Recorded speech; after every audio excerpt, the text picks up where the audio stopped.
Hello, welcome to the James Cooley Show. It's your life. I'm your host, Dr. James J.C. Cooley. And wow, we got an absolutely fantastic guest coming your way today.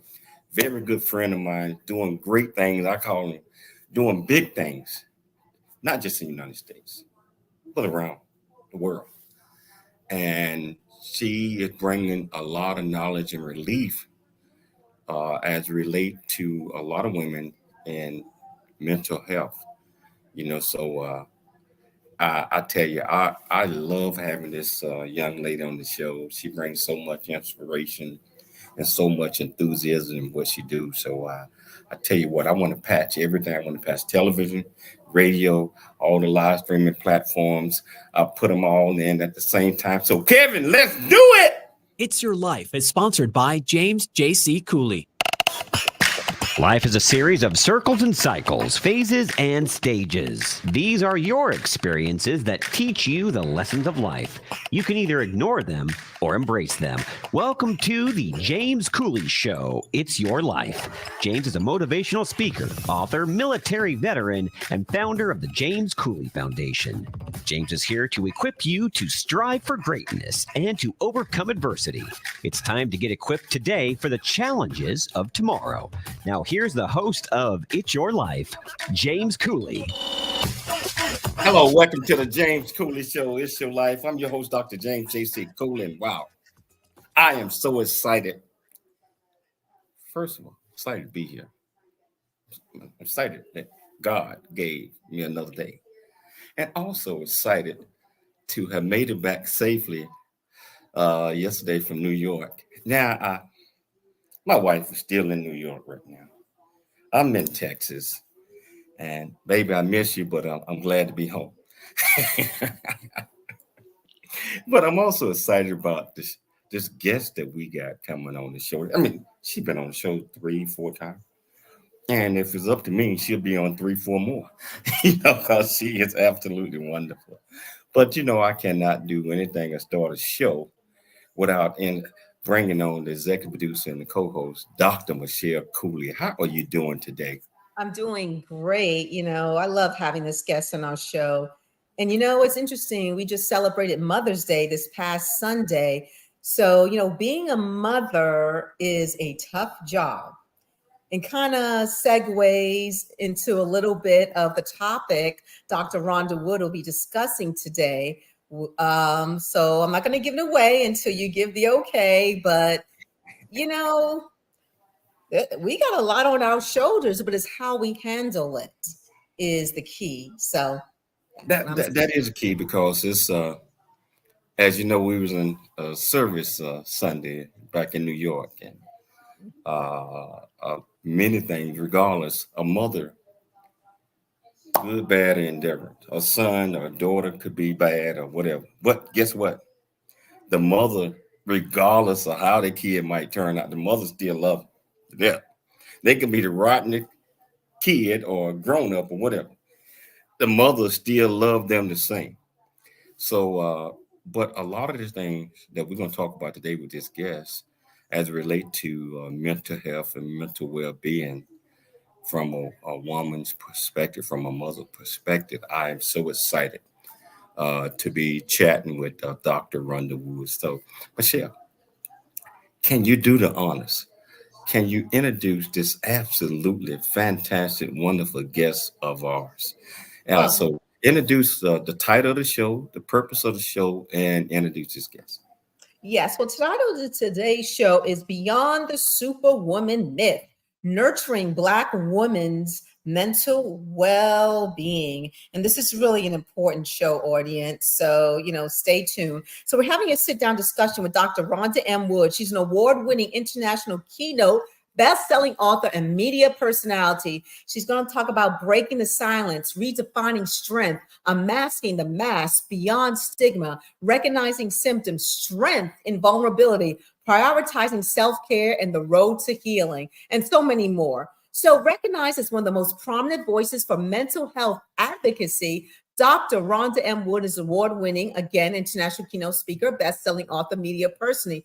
Once a corporate professional projecting an image of having it all together externally, Rhonda silently grappled with daily challenges of depression, anxiety, and lingering repercussions from unresolved childhood trauma. After finally seeking out therapy, Dr. Rhonda Wood, now shares her mental health journey with a level of transparency that resonates in the hearts of people worldwide. Inspired by her bold approach to life and healing, her unique voice and talents allow her to serve women from all walks of life, from the classroom to the boardroom. And you know, her biography is so extensive, we would need a whole hour to talk about it. Let's welcome back to the show, Dr. Rhonda M. Wood. Yay. Thank you. Thank you. Thank you. Oh man, that's amazing. Love it. Dr. Rhonda, it's always a pleasure having you on the show because you bring so much insight in everything you do. And you bring a lot of it from experience, from growing up, childhood, and tragedies that have happened in your world. But guess what? Strength overcomes everything. That's it. Getting the right help and having the right mindset overcomes everything. So Dr. Rhonda, can you tell our viewers and listeners that might have not seen you on the show before a little bit about you, a little bit about your background, what makes you click, and we'll get off into all the other great things that you're doing. Sure, absolutely. Well, first of all, let me just say, Dr. James, Dr. Michelle, thank you so much. Do you know how much of an honor it is to be returning to your show? It was an honor to be on your show, but to be invited back is like one of the biggest honors you can give me. So I just want to say I appreciate you. I'm so excited to be here. This is going to be an amazing show. Lots of juiciness we're going to discover. So Dr. James, Dr. Michelle, like you said, my name is Dr. Rhonda M. Wood, and I like to refer to myself as a recovering corporate America professional. I'm recovering from all of the, the dysfunction and the chaos that can sometimes be in that world. And so, as you mentioned in my bio, almost every day I grappled silently. The key word is silently. Like a lot of people are surprised to know that I had daily struggles with depression and anxiety and sometimes PTSD. Things would trigger me and nobody knew. I hid it very, very well. And so I decided, it was a tough decision, but I decided, you know what, I'm going to take some time away from this very demanding environment. And I'm going to prioritize me. I'm going to prioritize my physical health, my mental well-being, because I was feeling overwhelmed, overworked, undervalued, stressed out, and burned out, most of all. And I was at risk of having a nervous breakdown while trying to still portray this I'm strong, I'm in control, and I'm in charge persona. So what I did when I stepped away, I was invited to share publicly on a platform about what it is like being a person with a mental health condition, but also supporting loved ones in my family with a mental health condition. And things took off from there, Dr. James and Dr. Michelle.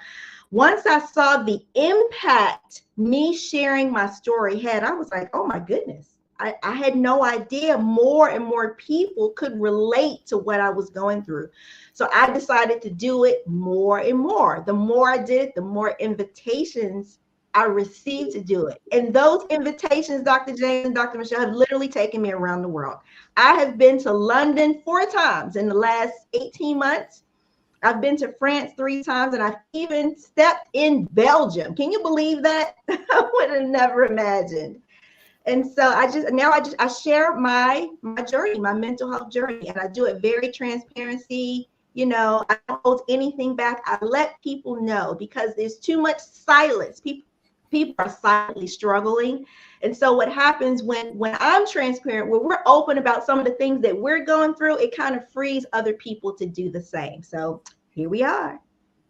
Wow. You mentioned a whole lot to unpack in that one, but you're doing so much. I know all the great things, not all the, because you're doing so many that you're doing. Like I mentioned at the start of the show, it's not just in the United States. You're traveling around the world, You got your own television show over in London. You're doing great things. I mean, but we got about 2 minutes before the break.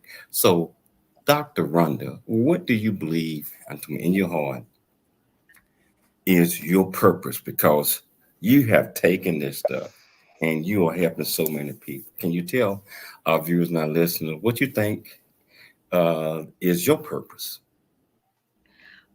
I love that question. Here's what I believe my purpose is. One of my biggest gifts is my voice. I use my voice orally. I use my voice written. And I also, believe it or not, I grew up with a deaf sister. So I use my voice through sign language interpretation. Sign language. I actually interpret sign language.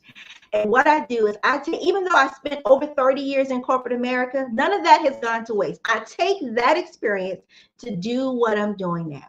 There are so many people in the world who are struggling with a lot of challenges. A big part of my purpose is to help other people find theirs, to help other people get free from the things that have been holding them back from becoming the person they were destined to be. And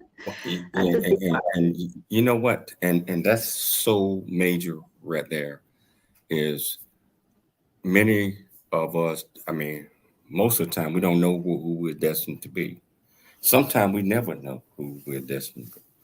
I believe that each one of us has a purpose, and things are going to occur in our lives that's going to throw us off track or off path.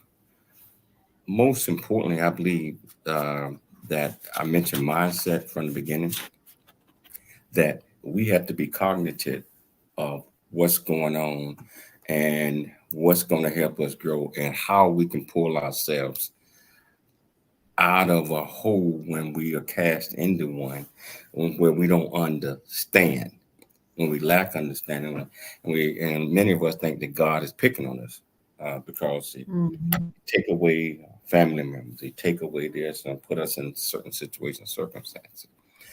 I believe that in understanding what your purpose is, all of these things must occur, and we have no jurisdiction over these things, but we do have a way of reacting to what's happening to us.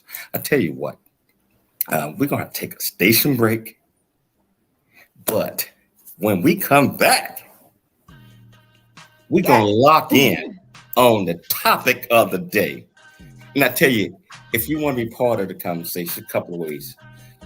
You can just go to the platform that you're watching us on and just go to the comments, ask any question that you might have, or you can pick up the phone and call KCBQ AM 1170 Amster FM 96.1 and ask Kevin, to pat you through and ask any question that you want to. And we'll get you an answer. It's your life. And we'll see you shortly after the break. There's more stories of greatness to help you overcome adversity coming up on It's Your Life with James Cooley. Hi, I'm Todd Pierick, the producer of The James Cooley Show. Really get a chance to know who you are. And once you know who you are, you truly know who you are, love who you are. Love who you are. You're a masterpiece. Love who you are. Love who you were born to be. Love me some me. That's what I'm talking about. When you leave high school, you gotta know today or tomorrow, or hopefully today, what your plans are. Hopefully, there is no bad decision unless there is no plan. Create, collaborate, commit with confidence. Commit with what? Commit with what? In everything that you do.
Noah Dingley here, producer of The James Cooley Show, It's Your Life. And the new audio version of James' book, Country Boy, City Boy, A Journey That Ain't Over Yet, is a must-have. James shares his true life story of struggle and success in America.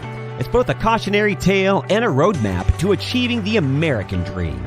Get the new audio version of Country Boy, City Boy, A Journey That Ain't Over Yet by James Cooley on Amazon.com or wherever audiobooks are sold.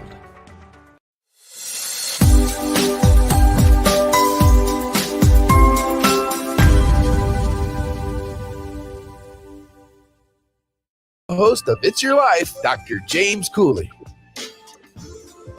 Hello, welcome back to the James Cooley Show. It's Your Life. And I tell you, just enjoying this guest here. Every time she come on the show. Kevin, I don't know if you can hear me. Can you hear me, Kevin? Yes, I can. Every time this guest come on the show, she bring it, Kevin. She bring it. I'll alert the internet to be on standby in case we break it. And you bring it in. I'll tell you, we're getting ready to get off into the midst of the discussion.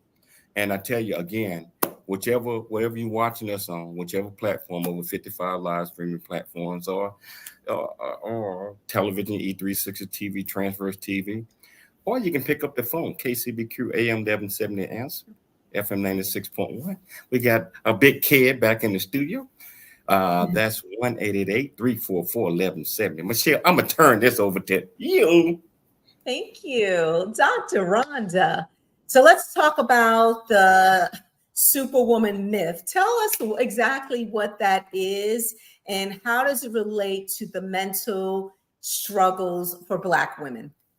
Wow, loaded question, but I love it. Okay, listen, this superwoman myth, the superwoman myth, or the superwoman sort of persona, right?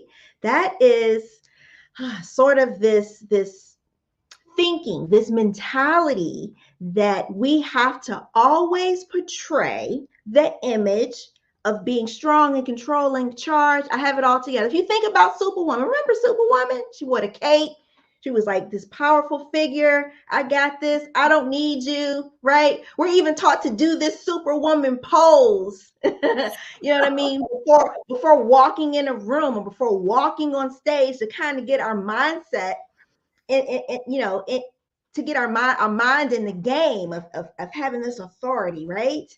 So, but here's the thing, Michelle. Sometimes the thinking behind that can be detrimental to our mental health. Now, don't get me wrong. It is nothing wrong with wanting to be strong. Nothing wrong with wanting to be bold. Nothing wrong with wanting to be courageous or having it all together or being successful, being accomplished, having great achievements. Nothing wrong with that.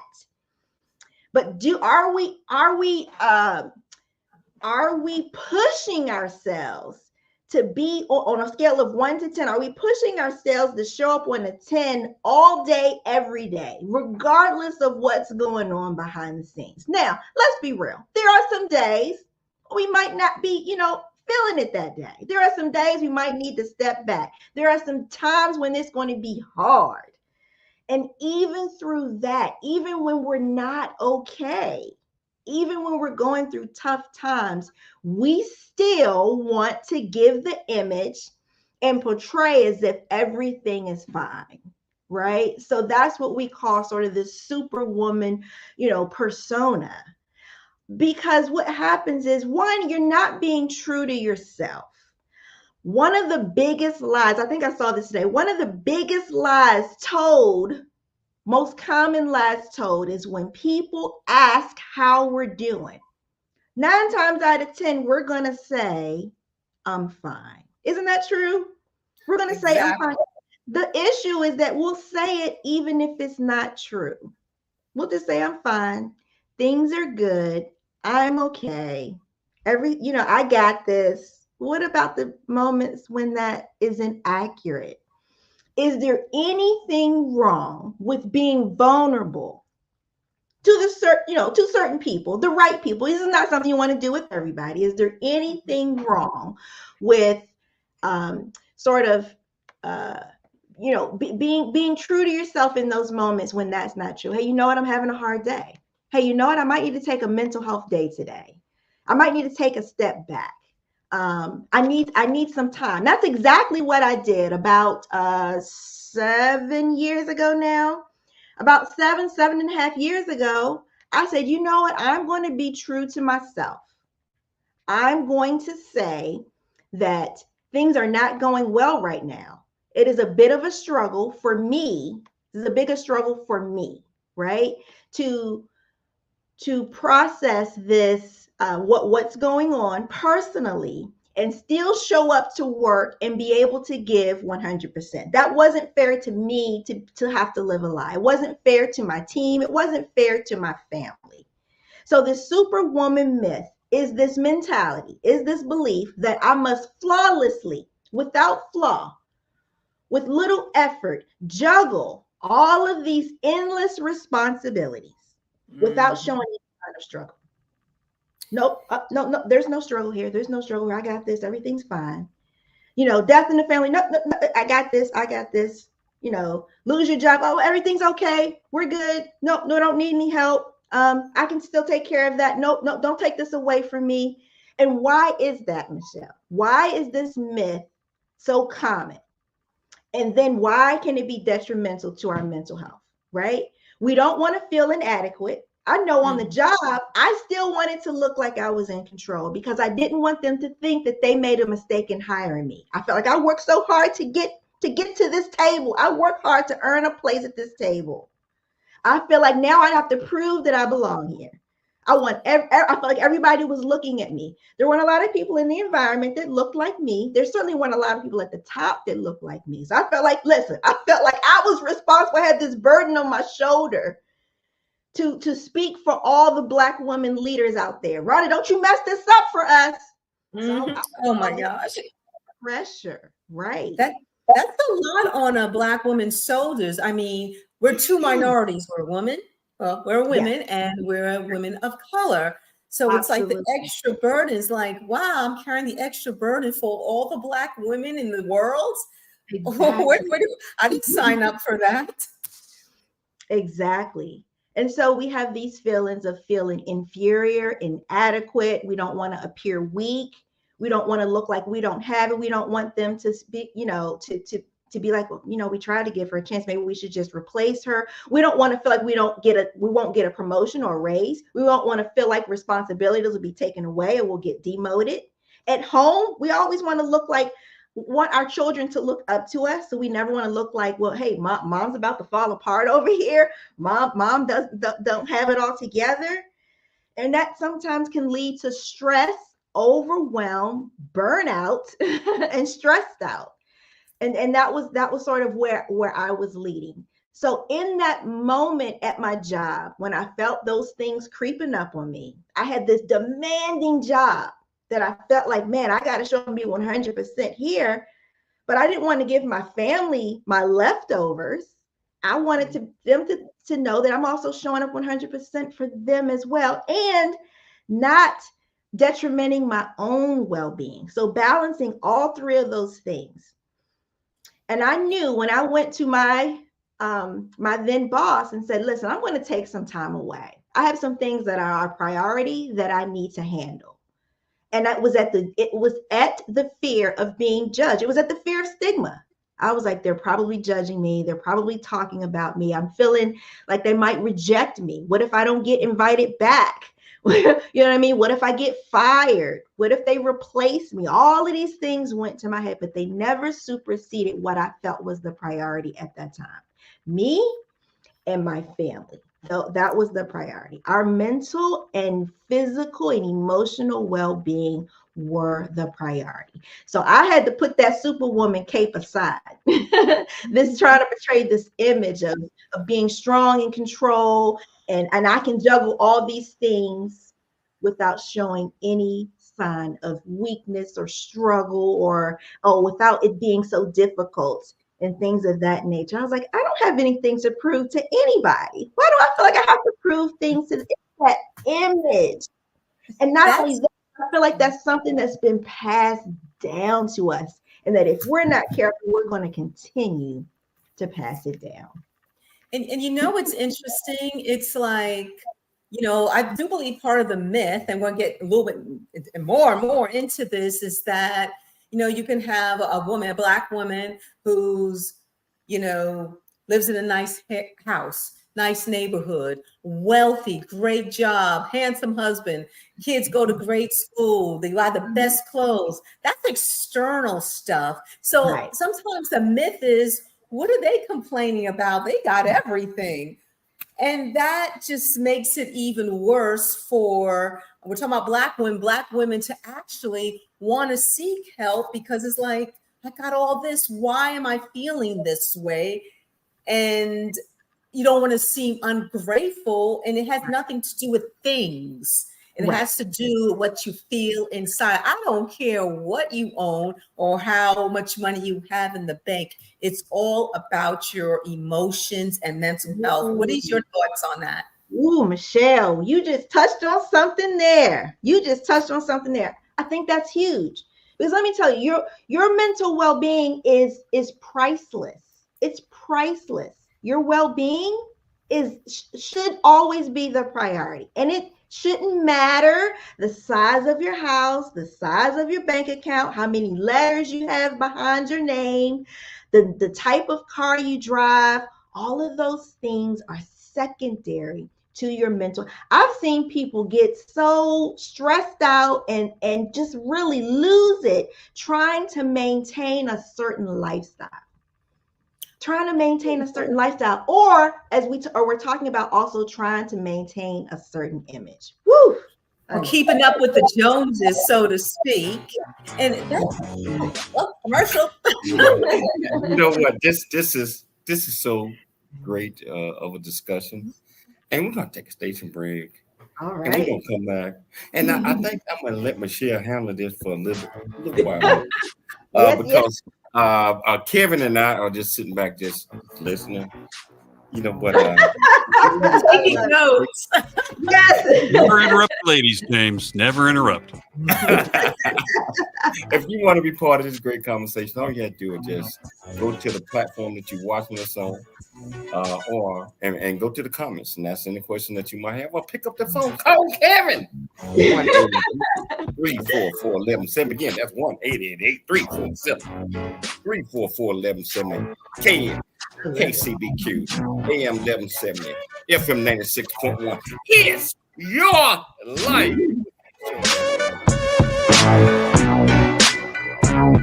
There's more stories of greatness to help you overcome adversity coming up on It's Your Life with James Cooley. There's much truth in a journey that ain't over yet, as all of us.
Dr. James J.C. Cooley from the United States of America, and I am here to just say, first of all, I'm so happy and honored to be honored to be in the Coffee Book 2023, Unified Brain Z, and the other organizations. Thank you so much for giving me an opportunity to be a part of this collection.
Hello, welcome back to the James Cooley Show. It's your life. But you know what, Kevin? I'm thinking about just taking my name off the show and just get calling it the Dr. Michelle and the Dr. Rhonda Woods Show.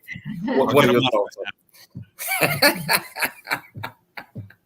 You know, I tell you, just sitting back and listening to Rhonda and Michelle, and many do not know the struggle that women have to go through, especially Black women.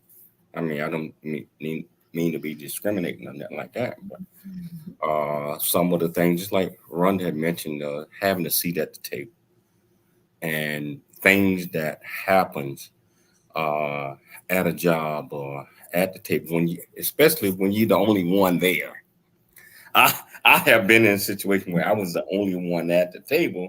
I'm talking about from a man perspective, Black man perspective, and there are so many pressures and there are so many things that we have to make sure that we well abreast of.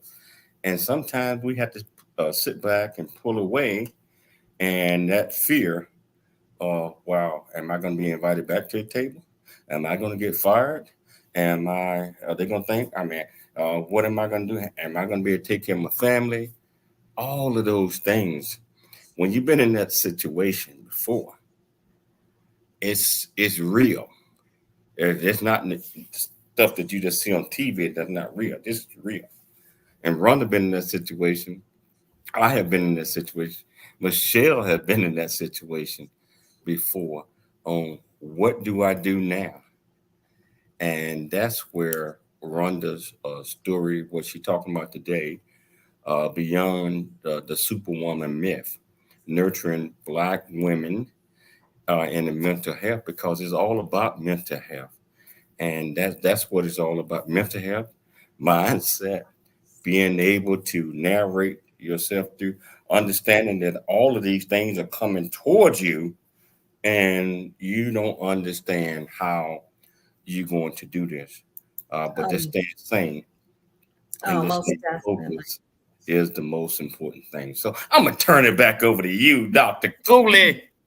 Thank you. Thank you. So, Rhonda, seeking help, mental health, it's such a stigma, especially in the minority community. Wow. And this is a two-part loaded question, so it's going to take a while to try to get it. So the first part is, why is there a stigma, you believe, or research, why minorities should not seek mental health, Black women should not seek mental health? And the second part is the generations and generations before us, hundreds of years ago, people had like 10, 12, so-and-so kids. They worked the farm, they did everything, but they were able to handle everything. But we didn't know what they were thinking. So maybe they were just doing what they needed to do. So let's talk about the stigma first, and maybe Black women feeling maybe pressure from the generations ahead of them. Before them, of, wow, so-and-so can do it. What am I complaining about? Wow. So there's that is a loaded question, but I love it. I love this conversation. So let's talk about the stigma. And I touched on this a little bit earlier.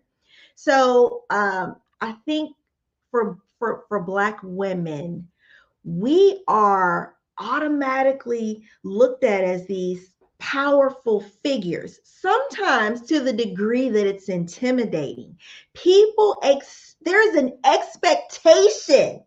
There are times when people give things to us, ask us to do things, favors, projects, what have you, because they know we're going to get it done.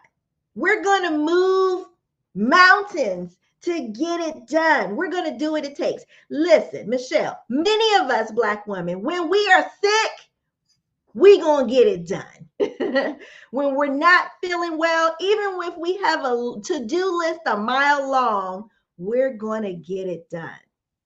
The stigma comes in. The stigma is, I don't want to feel the rejection.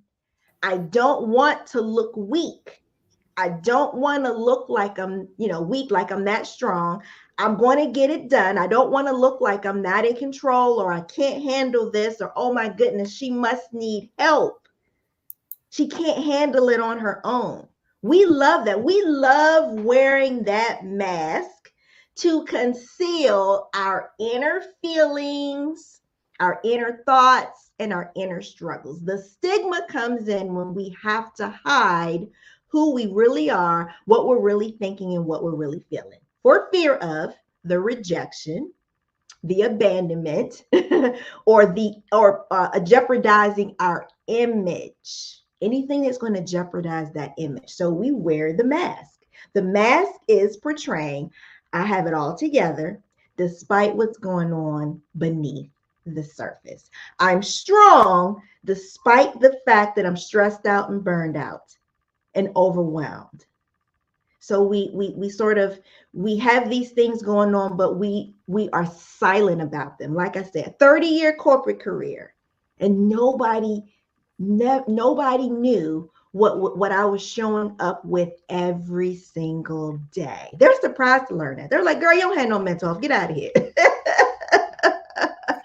Oh, yes, I do. So then there's that stigma. Now let's talk about the generational side. Hold on.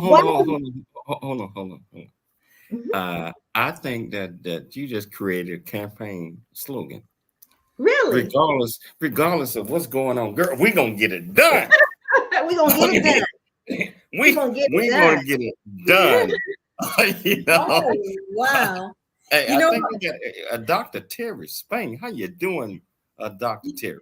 Dr. What Terry. advice would you give to a young lady who is starting their corporate career, Dr. Rhonda? To show up as your authentic self, to be true to who you are, to prioritize you. You will actually show up in a more pleasant and productive way when you are authentic and being true to who you are. When you stop trying to please all the people around you, when you feel like you don't have to wear a mask, when you feel like you're safe to say, I'm going to take some time. I'm going to take my time away and prioritize me so that I can come back stronger. What did Simone Biles do? She publicly told the world that was depending on her. Things are not cool. I'm going to step away and I'm going to prioritize me, right? That was such an unpopular belief. But what happened when she came back? Honey, she won the medals. She came back better. She came back stronger. That's the result and the benefit of prioritizing you. Now, let me Hey, Rhonda, do that metal shake head thing again. Yes. She came back and she was focused because she went out and got the help that she needed. But you know, a lot of people came back better. What? A lot of people in her community did not understand. They're like, oh, she abandoned her team. She turned it back. My thing is this, and she explained it, that if she went out there and got hurt, who was going to take care of her? You know, I'm seriously, gymnastics, you can really hurt yourself. And she mentioned something about the twisties and stuff like that. If you're not mentally ready and sharp and focused, you can seriously injure yourself. So she made a bold and a gutsy move. And it's a shame that a lot of people, even in the minority community, did not understand that and did not support her. But you're right. She came back stronger than ever, because let's look at it this way. You can't please everyone. You got to take care of yourself. And, you know, I applaud her. I applaud her. But going back to that, the second question of that two-part question, Dr. Rhonda, you want to talk about the generations before us, how, you know, great grandmother did it and blah, blah, blah. Your sister has 5 more kids than you. You only have 4. What are you complaining about? Can you tell us how that pressure can add to, like, oh, maybe something wrong with me? Right. Not only is it generational, I think there's cultural it's so many different implications here, right? So for me, I remember telling this family member, you know, I am feeling stressed. I am overwhelmed. This is too much, and it's making me sad that I can't get this done. They're like, sad? It's making you sad? This is making me sad. It makes me sad. I feel like I'm depressed. I have anxiety because I have this desire to want to do more and be successful, but I'm exhausted. I've worn myself out. This individual made me feel so bad. What do you mean you are depressed? Do you know I used to walk to school with no shoes on? They start giving you these stories about what they used to do when they were your age. Do we remember this TV show called In Living Color? And he's like, what are you talking about? When I was your age, I had 17 jobs. Hey, hold that thought, because I want to take a commercial break. I want to come back and have the 12 minutes that we have. I don't want to sacrifice another minute on this segment right here, but we can pick it up on the next segment because we're going to get off into a lot of things. And I tell you, the next segment, I'm going to run the segment, and we're going to get an opportunity to really get a chance to know Dr. Rhonda Wood's character.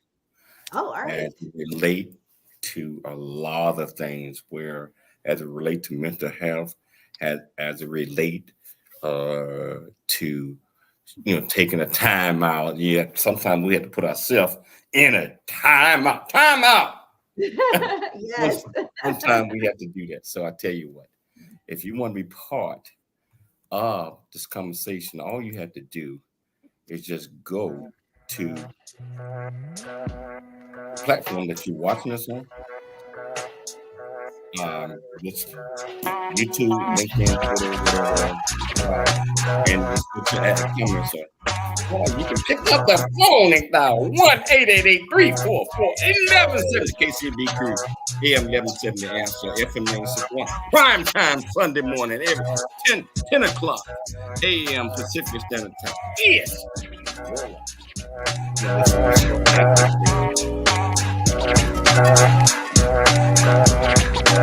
There's more stories of greatness to help you overcome adversity. Coming up on It's Your Life with James Cooley. I've seen a smile convey I love you. I'm proud of who you are, and one that keeps us close when we're apart. Talking from the darkness of all that we've been through, it seems that there might be a way to leave behind the loneliness we've known and live again life of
to James Cooley Show. It's Your Life. And Kevin, I don't know if you having as much fun as I am, because you working. I mean, I'm working too, girls. but this is just this is fun, man. Listening to all of these things, and I tell you that it's so intriguing. And one thing that I want our viewers and our listeners to take in: KCBQ AM 1170 Answer. Kevin is operation is the boss there. Our show has been upgraded to, well, we're in prime time now. Every Sunday, 10 a.m. Pacific Standard Time. You can tune into the show by going to KCBQ. If you don't remember anything else, it's going to take you directly there. FM 96.1 AM 1170 and other platforms as well. That's Sunday. So, Kevin, thank you so much, boss. No, you're the boss. And also, you can tune into our show on every major platform: Spotify, iHeartRadio, every major platform. All you have to do is just go to It's Your Life with Dr. James J.C. Cooley, Dr. Michelle Cooley. We're going to pop up on all of those, or E360 television, transfer TV. All you have to do is lock in there and you can get it. But because we bring great guests like Dr. Rhonda Woods. Great guests. Oh, thank you. So, and we're going to continue to do that. So, hey, I'm going to ask a question, Rhonda. I want to bring up something that's, I mean, during your childhood, during your life, your parents, you lost both your parents when you was young. Mm-hmm. And another thing when I mentioned character is you had brothers and sisters. Mm-hmm. You were the oldest.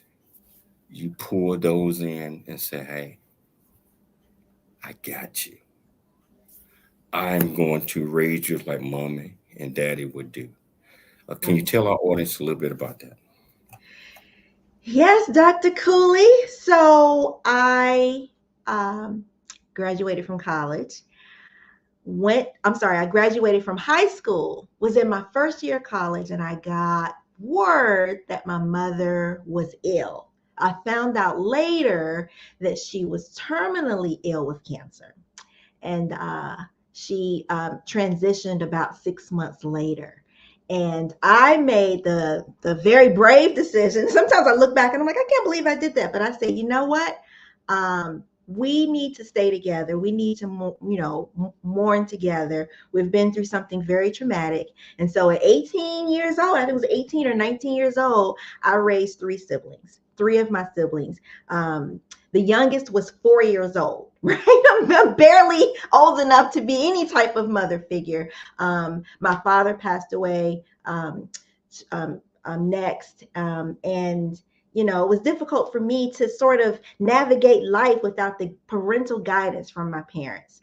But we made it. So I was able to, at a very young age, raised three siblings after the passing of my parents. Both of them passed away of cancer. My mom had breast cancer. My dad had colon cancer. However, we stayed together. And by the grace of God, one of my siblings, she also transitioned because of cancer. So the other two siblings that I raised are doing phenomenally well. Every last one of my siblings went to college. They are leading successful lives.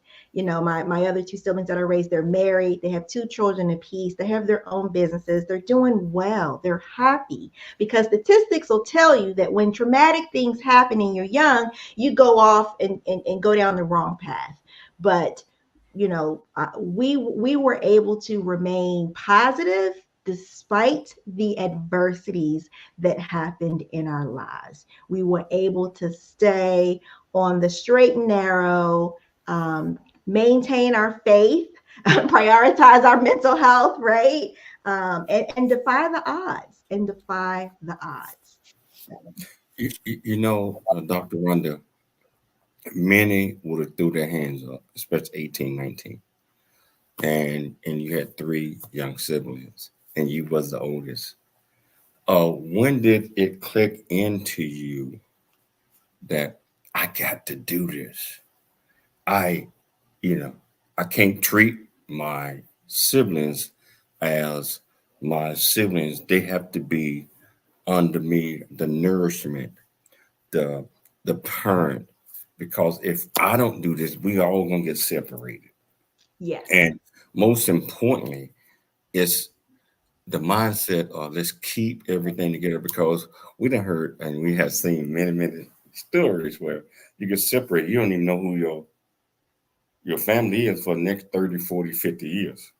Right. So I want to Right. commend you on that one. And every time I have you on the show, that is one of the things that resonate with me Wow. on your heart. Plus, I know you. I see you. I love you. I mean, you're my friend. I know you. I think we got Dr. Sandra says, so glad to catch this episode. Did you find yourself growing up faster because you raised your sibling? Oh, that's a great question. And now keep in mind, we only got 3 minutes left in the show, but that's a great question. I want to hear it. Yeah, so Dr. Sandra, I love her. She's one of my oldest and dearest friends. So yes, I didn't know anything. I didn't know anything at 18 years old. I don't think I had ever paid a bill. I didn't know how to write checks for my, to pay a mortgage or pay rent or utility. But you know what? God took care of all of that. I don't even know.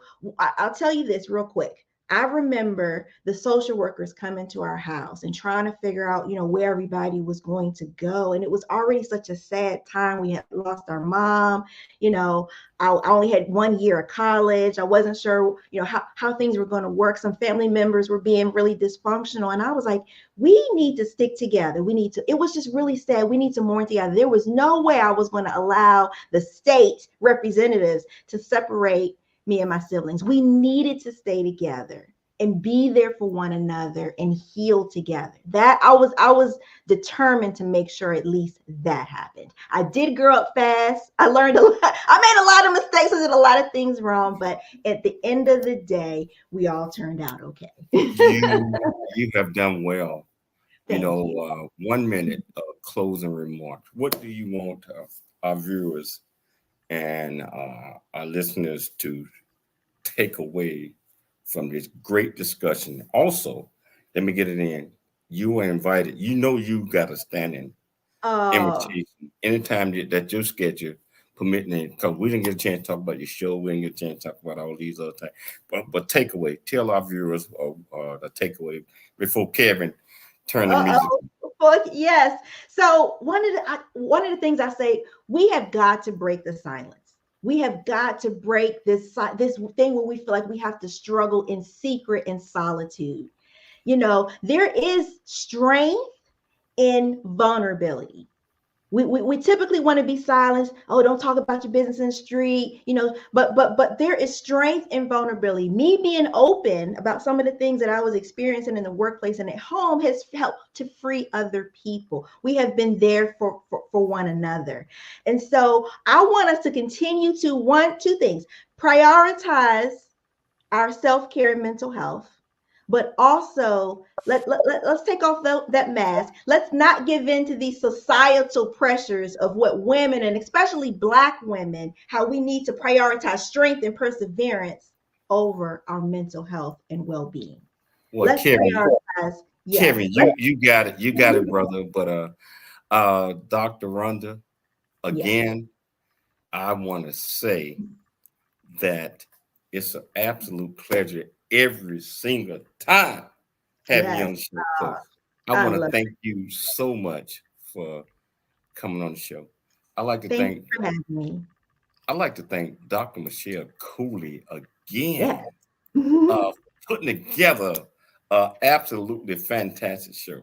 I like to thank my television and especially radio KCBQ AM 1170, FM 96.1. Kevin, are you there? I'm here, buddy. Hey, I'd like to thank those guys for always making sure that we have great shows and that we put them all out. Most importantly, I'd like to thank our viewers, our listeners for tuning in to the James Cooley Show, Monday through Friday, live. Anytime. 12 p.m. Pacific Standard Time, 3 p.m. Eastern Standard Time. I want everybody to always dream big, think big, be big. Yes. At everything you do. We'll be back tomorrow, same time, same place. It's your life, and we'll see you tomorrow.